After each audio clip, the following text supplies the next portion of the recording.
a sales manager working with a corporate in the function of sales for the last 2-3 years, and now you're thinking of shifting gears, you're thinking of appearing for many more corporate interviews in the function of sales.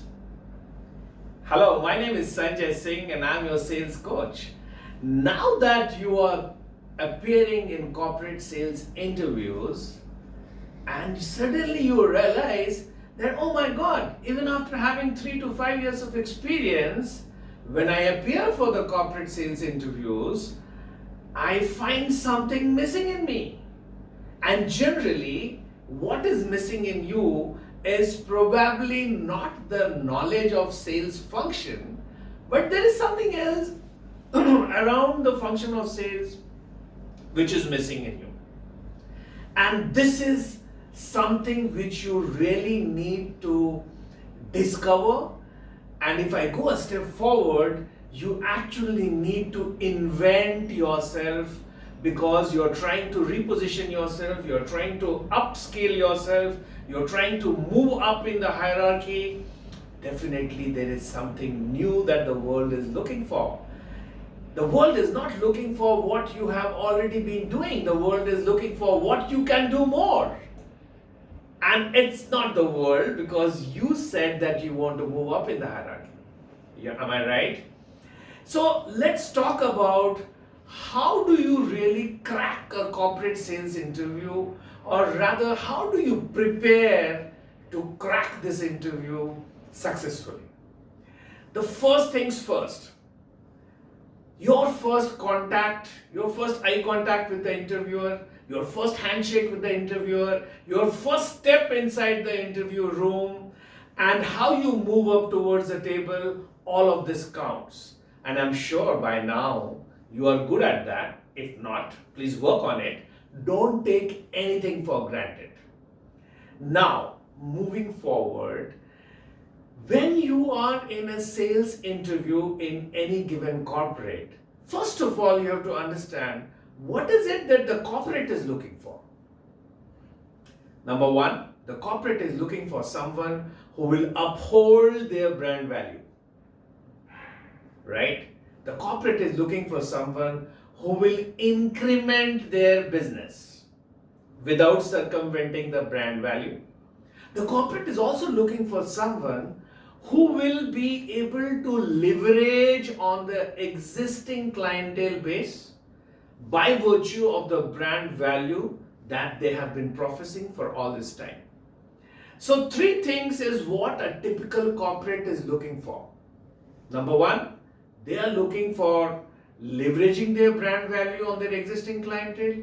Number 2, they are looking at acquiring new clientele. And number 3, at no cost should anyone come and tarnish their brand values and brand image in the market. Now, when you look at these 3 deliverables which the corporate is looking at, there is one important rider. No corporate in the world wants to achieve these 3 things by creating a ruckus in their existing team. They don't want to create confusion. I'm talking about people management. So if a new manager gets into a new corporate and if he is unable to manage the existing team, it's going to create chaos, isn't it? So at the time of interview, the person on the other side of the table would like to know whether you have those 3 skills to be practiced with people management, with conflict management, with handling people. Now, I am also sure that if you have worked for 3 to 5 years in the market, in corporates, to some extent you have an idea about all these 4 things. What you are not very clear about, and this is the hack that I want to share with you, you will find that one of the most favorite questions asked in any corporate interviews is, what is your career goal? What is your purpose in life?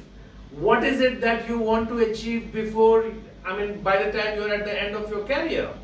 Do you have an ambition? Do you have a vision?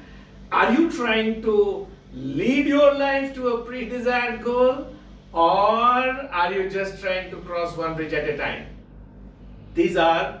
All these questions lead to one question: what is your purpose in life? What is your ambition in life? What is your vision in life? Now, those of you who are not very clear with this particular question will often find yourself biting your nail in front of the interview board, because you might be very good in English, you might be very good in creating stories, but remember, the person on the other side of the table has listened to such stories many more times than what you have said. So when you are false, when you're trying to create a story extempore, it shows. It shows in your eyes, it shows on your forehead, it shows in your body language, and you are exposed. So please prepare yourself well. And when I say prepare yourself well, I do not mean create a story. Be true, be honest. And if the honest fact is that you do not have a vision in life, please sit back and create a vision in life. Think about it before you go to crack interviews, because that's very important in life. Having done this, the second most favorite question that interviewer will ask you in a corporate sales interview is, can you elucidate any live case study in your life where you were responsible for increasing in sales? Or can you elaborate on any past experience where as a manager you were particularly involved in catalyzing growth for your previous companies? What the interviewer is looking for live hands-on experiences. Interviewer is looking for a live case study which will kind of elaborate as to what is the degree of your competency in handling such problems. This is important, friend, and irrespective of however good you are, there is always a better level. So I don't advocate that try to create a story which is like the best case study in the world. No, don't worry. The interviewer is not expecting you to become the managing director of his company. The interviewer is just expecting you to become a sales manager. Don't create stories. Do not concoct things. Write down on a piece of paper and any anecdote in your life, or any happenings, any true happenings, or any situation, any past experiences which purely elucidates that you were responsible for increment in sales, which purely elaborates that you know how to do people management, which clearly elaborates that you have a good understanding of what is a sales funnel and how to manage a sales dashboard, which also clearly elaborates that you have a good understanding of what is a customer life cycle and what is the lifetime value of a customer, and how do you leverage on monetizing the lifetime value of a customer. You should also have experiences with you which clearly elucidates that you understand how to leverage customer relationship management into more business. By the time you have got these 6-7 anecdotes and live experiences clearly etched out in your mind, and you don't need to create it, you just need to talk to yourself and write it down on a piece of paper so that you are ready, right?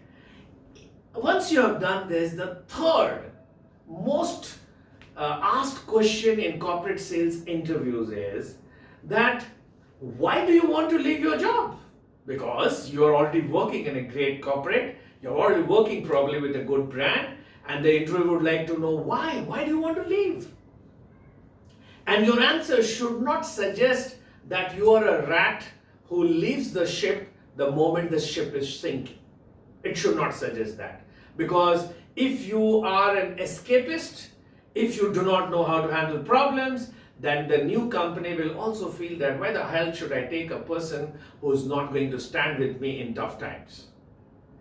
So your answer should clearly exhibit goodness from your past experiences. You should not spit venom, you should not spit dirt about your past experiences. You should talk good about your past experience. You should talk good about what are the things that you could learn from there, and then try to elaborate that you want to learn more.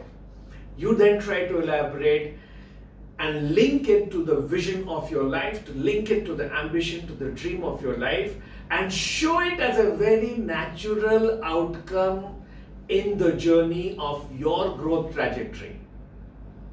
I'm sure you understand what I mean there. And most of the times I find that corporate sales interviews, the candidate says, "Sir, the money that I'm getting there is very poor. Sir, my boss is horrible. Sir, the targets are very killing. Sir, the stress there is very high and I'm not able to manage it." Or some of them will even say that, "Sir, the people around me are not good and they don't provide good HR practices." And do you know one thing? All these answers suggest weaknesses in you. They don't suggest strengths in you. Because if you are going to come to my company in corporate sales, I'm also going to give you stress. I'm also going to give you targets. I'm also going to give you demanding targets. And for sure, I'm not trying to interview to select a person who is a weak soul. I'm not trying to select a person who cannot handle targets. So in a way, by giving those answers, you are actually killing the chances of your getting selected. Now, first of all, ask yourself, why are you so negative about it? Because I always say that you cannot fake it in an interview. So be real. So ask these questions to yourself and always change jobs, shift jobs, switch jobs, because you are trying to travel a growth trajectory for yourself, and not because the past antecedents of your previous employers is horrible. Even if it is horrible, there is no need to talk about it. There is no need to talk about anything which has happened wrong. Always try to present yourself as a positive person. Don't try to present yourself as a sucker, as a loser, as someone who is not able to handle problems in life. And my last tip to you for handling great corporate sales interviews is always be cheerful. Don't be sucked down. Don't be desperate. Don't be anxious. Cheerful. Smile. When you're talking to the interviewer, look into his eyes. If there are more than one interviewer, look at everyone. Try to tell yourself that you are sitting in a drawing room where you're trying to talk to 3 people. And you should have eye contact with everyone. You should be able to observe what they are doing and everything that is happening in the room. And remember, my last tip, you sound very intelligent when you ask questions to the interview board. You are not sitting in an interview because you only have to give answers. You can also ask questions.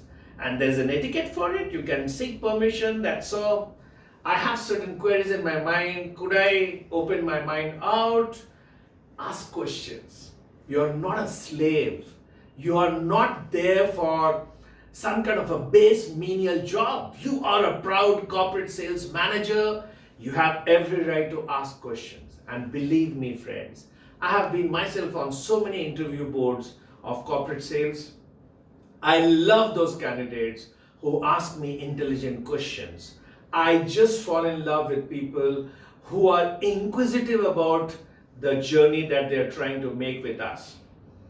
So remember, my last tip to you, learn to ask questions. Don't fear to ask questions. After all, as a salesman, you were actually born to ask questions, isn't it?